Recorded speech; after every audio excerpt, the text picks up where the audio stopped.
Welcome Sonicstate, you're here at the Tracktion booth, NAMM 2017, day one, still rocking. What I'm going to show you quickly here is some pretty cool stuff. These two little workstations we have are actually running Raspberry Pis. All of our software, if you're familiar with our stuff, all runs on Linux. And so what we've done is done custom distributions of the Linux build for Pi. And here you'll see we have our latest generation of our full-blown DAW waveform running the demo song, Static Observer demo song. It's around about 32 tracks, I think it is, of audio running quite capably on a $35 computer, which is really awesome. Here we have the little Raspberry Pi touchscreen running a little custom version of Biotech, our synth, which really is a very tactile. This XY controller in the middle, which is a big sound morphing tool, is perfect for touchscreen. Again, running on the Biotech. This is actually the Raspberry Pi touchscreen. It's cool for numerous reasons. One is it opens up the possibilities for doing audio recording on a computer that can be built for way under $100, which means that we can bring audio workstation technology to a wider subset of people around the world. In economically depressed places where obviously raising the funds for a laptop or an Apple Mac is impossible. You can now build a computer. So there's obvious sort of benefits to being able to run this kind of stuff on something as affordable as a Pi. The other really, really cool thing that it allows us to do is take the Pi and use it as the basis for a lot of different potential bits of hardware.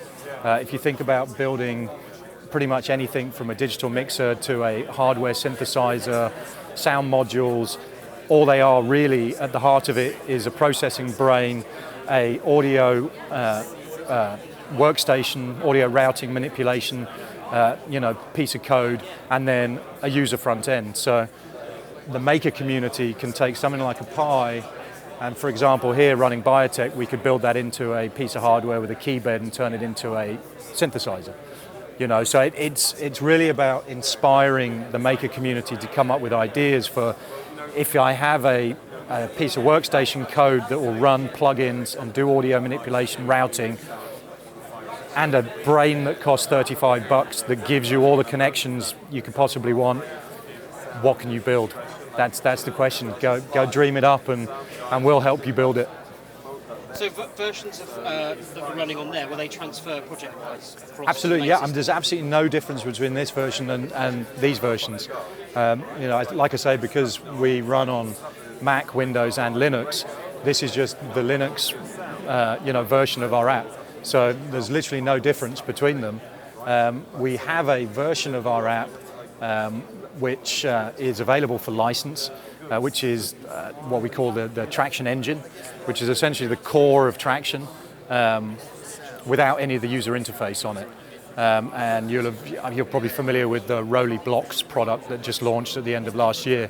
Their latest version of their noise software, which is the app that runs with the blocks, is running our DAW engine. So, and there are other companies, which I can't mention because they haven't released products yet, but there are other companies who are licensing this engine. So for companies that are looking at building products, the combination of our engine, which is essentially the guts of a DAW,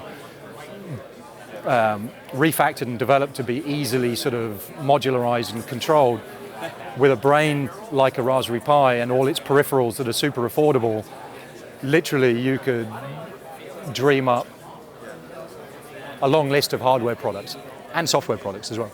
But yeah, so this last year, carving that engine and working with things like the Pi has been, a part of our brand-to-brand side of our company in the last year. The benefits to our users is, of course, we get, to use Pis and all the cool things that we can dream up. We have a little I/O board that we're building for the Pi, which essentially is going to be the first, decent quality input and output card for the Pi. You can get, like we're using currently on these, the little hi-fi berries.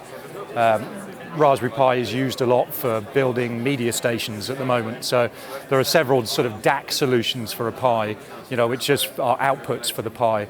But there aren't really any sort of decent quality input and outputs, much like you would expect, like for a USB device. Of course, the Pi can run USB, so we're running the copper reference plugged in USB to the Pi. So you can run those, but by building a dedicated Pi card, it saves a lot of cost because you're not dealing with a case and externals, it's just a PCB. So we'll be able to sort of do a really decent quality I/O on a little PCB and keep the cost very affordable within the Pi ecosystem. And that's coming soon. It's actually a really cool little card because we don't use USB or anything. It talks I2S directly to the Pi, which means you can get rid of USB, which means you don't have any of that buffer delay, which means that latency is actually going to be significantly lower than if you were to use a USB device. So despite it being a really affordable Pi-focused card, it's actually really technically quite advanced. And we geek out about this stuff and get excited about it. But yeah, so we have lots going on in the little Pi domain. We have some little modular external blocks that we're working on for stuff. I won't talk too much about that until later in the year, but yeah, there's going to be a little Pi ecosystem of stuff that we have coming. So yeah, looking forward to it. Fantastic. Thank you.